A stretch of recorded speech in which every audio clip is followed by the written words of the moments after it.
ویښتیا، روښانتیا او بدلون. ویښتیا، روښانتیا او بدلون. څېړنوال ښاغلي عبدالغفور لیوال د مقالو ټولګه ده چې په بېلابېلو موضوعګانو یې خپل نظر اچولی دی. تاسو سره یې شریکوو د خان شهید یوټیوب چینل د لارې. موږ سره اوسئ. ملي مدیریت د ویښتیا، روښانتیا او بدلون دویمه مقاله ده چې ښاغلی عبدالغفور لیوال داسې وایي: نو د دې دواړو کلمو سره یوځای کول به نادره پیښه درته وبرېښي. ملي مفهوم په سیاست پورې تړلی او مدیریت یو تخنیکي اداري مفهوم دی، خو کیسه د همدې دواړو مفاهیمو له سره یوځای کېدو څخه راپیدا شوې ده. بریالي او ستراتیژیک سیاستوال یا سیاسي بنسټونه د خپلې هرې کړنې، اقدام او عملي پروسې لپاره اول په خپلو مخاطبانو کې انګېزه رامنځته کوي، بیا د همدې ټولنیزې جمع یعنې انګېزې مدیریت کوي. انګېزه داسې لوري ته رهبري کوي چې په مټ یې خپلې موخې ته ورسېدلی شي. که ستراتیژي او د هغې لپاره انګېزه ملي وي او د یوه ملت خیر ښېګڼه پکې نغښتې وي، نو د دې انګېزې مدیریت ته ملي مدیریت ویلی شو، چې د یوه ملت احساسات او سیاسي شعور بیرته د دوی د خیر ښېګڼې لپاره رهبري او وکارولی شي. زما تاریخي مطالعه ښایي چې موږ په خپل تاریخ کې دا څیز کم درلودلی دی، خو هر ځل مو چې په کمزورې بڼه رامنځته کړی دی، نو لویه ګټه مو ورڅخه پورته کړې ده. د ملي مدیریت یوه مهمه ځانګړنه دا ده چې باید دا ټول بهیر، فکر، ارکان او عمل یې خپل وي، معنا پردي پکې دخل ونه لري. د هوتکي پاڅون پر مهال نومیالي میرویس خان هوتک د افغانانو پردي ضد احساسات مدیریت کړل او د لومړي ځل لپاره یې د یوه ملي حاکمیت بنسټ کېښود. ځوان احمدشاه بابا هم د خپلې زمانې ولسي انګېزه او پراخ ملي احساسات مدیریت کړل او مډرن افغانستان یې رامنځته کړ. خو تر ټولو اثري او بریالي ملي مدیریت د مشروطه غوښتونکي نهضت په فکري او عملي نوښت ترسره شو. په خلکو کې انګریز ضد احساسات یې داسې رهبري او مدیریت کړل چې هم یې سیاسي استقلال وګاټه او هم یې د هېواد لپاره د یوه معاصر، ماډرن او له هر اړخه پرمختګپال نظام تاداو کېښود. تر هغه راوروسته بیا تر نن پورې موږ بریالي ملي مدیریت نه دی درلودلی. ان د شوروي یرغل پر وړاندې مو هم د ملي قربانۍ، راولاړېدنه، احساسات او حماسه مدیریت نه شوه کړی، چې پایلې په افغان د ټوپک چلېدل او د هېوادوال په لاس د هېواد ورانول ول. په دې کې لوی لاس د پردیو هم و، ځکه د جګړې پټ خو اغېزمن مدیریت پردیو کاوه او پردي په خپلو ګټو پسې راغلي وو. دا کیسه تر ننه روانه ده. موږ لا هم د خپلو خلکو د سپېڅلیو وطنپالو او ملي انګېزو، احساساتو او ولولو د مدیریت په چل نه پوهېږو، او هر کله چې له دغه ستر ځواک څخه غافل شو، نو پردي په خورا پیچلیو تکنیکونو راننوځي. زموږ ولولې او احساسات د خپلو اهدافو په ګټه او د ځان لپاره مدیریت کړي. همغه ده چې ګټه دوی وکړي او قرباني موږ شو، هدف ته دوی ورسیږي او وینې زموږ وبهیږي. په همدې ورځو کې زموږ د ملت احساسات د شریرو ورانکاریو ګاونډیو په وړاندې تر بل هر وخته زیات راپارېدلي دي. ولس په هر څه پوهېدلی دی، ښه پر دې خبر دی چې څوک یې وژني او ولې یې وژني. د ولسي شعور کچ دومره لوړ شوی دی چې نور نو څوک د خلکو له سپېڅلو عقیدو او دیني باورونو څخه د خپلو اهدافو لپاره په ډېره سختۍ او لوړ قیمت ګټه پورته کولی شي. هو، خلکو یو ګام مخ پر وړاندې ایښی دی.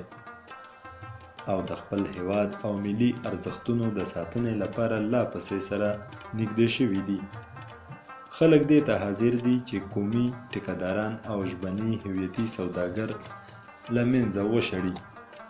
خلک راویښ شوي دي او د خپلو قاتلینو او وژونکو څېرو ته لاړې ورتو کوي.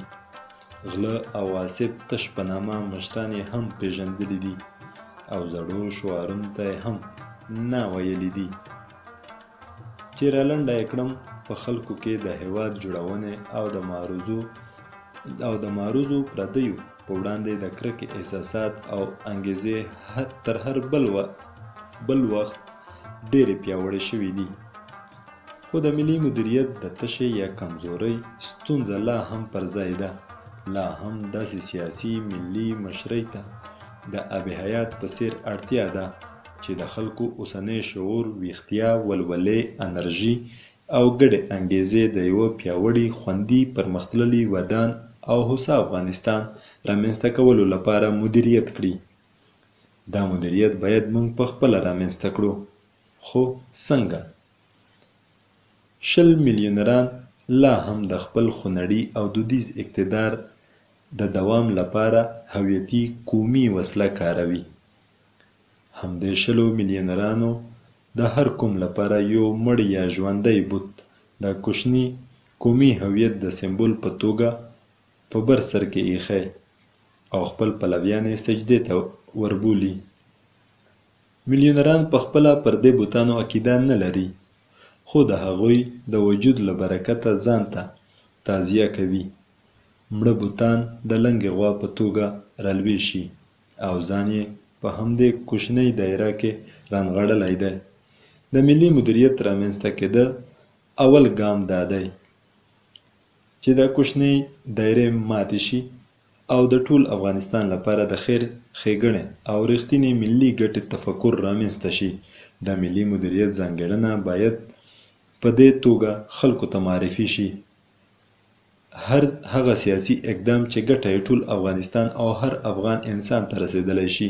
ملي مدیریت د ټولو افغانانو له ځواک څخه ګټه اخلي چې د ټول افغانستان ځمکنۍ بشپړتیا وساتي. ملي مدیریت افغانستان له پاکستان، ایران او بل څخه وساتي. نه دا چې پښتون له هزاره څخه وساتي او تاجک له ازبکه یا ترکمن له نورستاني څخه. د ملي مدیریت شعور له همدې ځایه پیلېږي چې زما ستر هیواد یا ملي هویت ته ګواښ بدخشاني، شغني یا غوري ایماک نه دي، بلکې ګواښ د پنجاب او کوم پراختیا غوښتونکو هژمون دي. ملي مدیریت موږ ته وایي د کابل د غرب اوسیدونکي له ختیځ کابلي څخه مه ساتئ، بلکې د سلیما بند د ګاونډیو له بمو څخه وساتئ. ملي مدیریت له موږ څخه غواړي چې د خلکو احساسات او انرژي پر ټول افغانستان د راګرځولو شوي خلکوي سړک په بشپړولو کې وکاروو، نه دا چې تکیه خانې او جومات په جګړه کې. د تشخیص اسانه ترازو هم دا ده چې د سیاستونو ګټه چا ته رسیږي. که ګټه یې ټول افغانستان ته رسېدله نو پوه شه چې سیاست ملي دی. که نیمه ګټه یې کوم کوچني هویتي اقلیت او نیمه نوره یې کوم ګاونډي ته رسېدله نو پوه شه چې دا له بهره راستول شوی سیاسي اجنډا ده.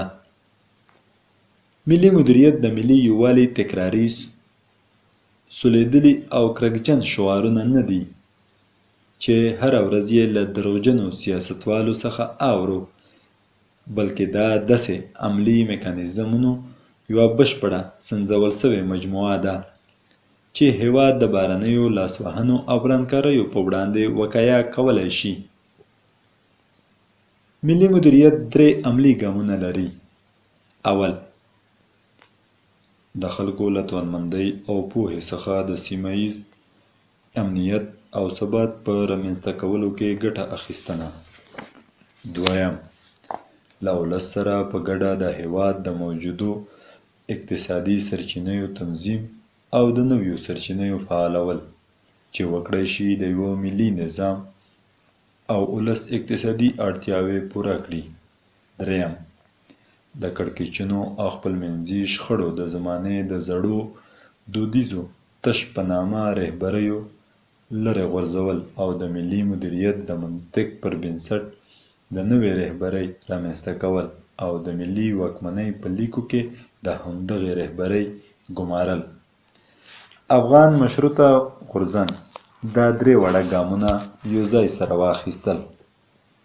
یو څه چې پر مخ ولاړ ښکېلاک ونه شو زغملی او د یوه کوچني بوت په سیمه پال او شاتګ پال احتشاش یې راوپرځاوه.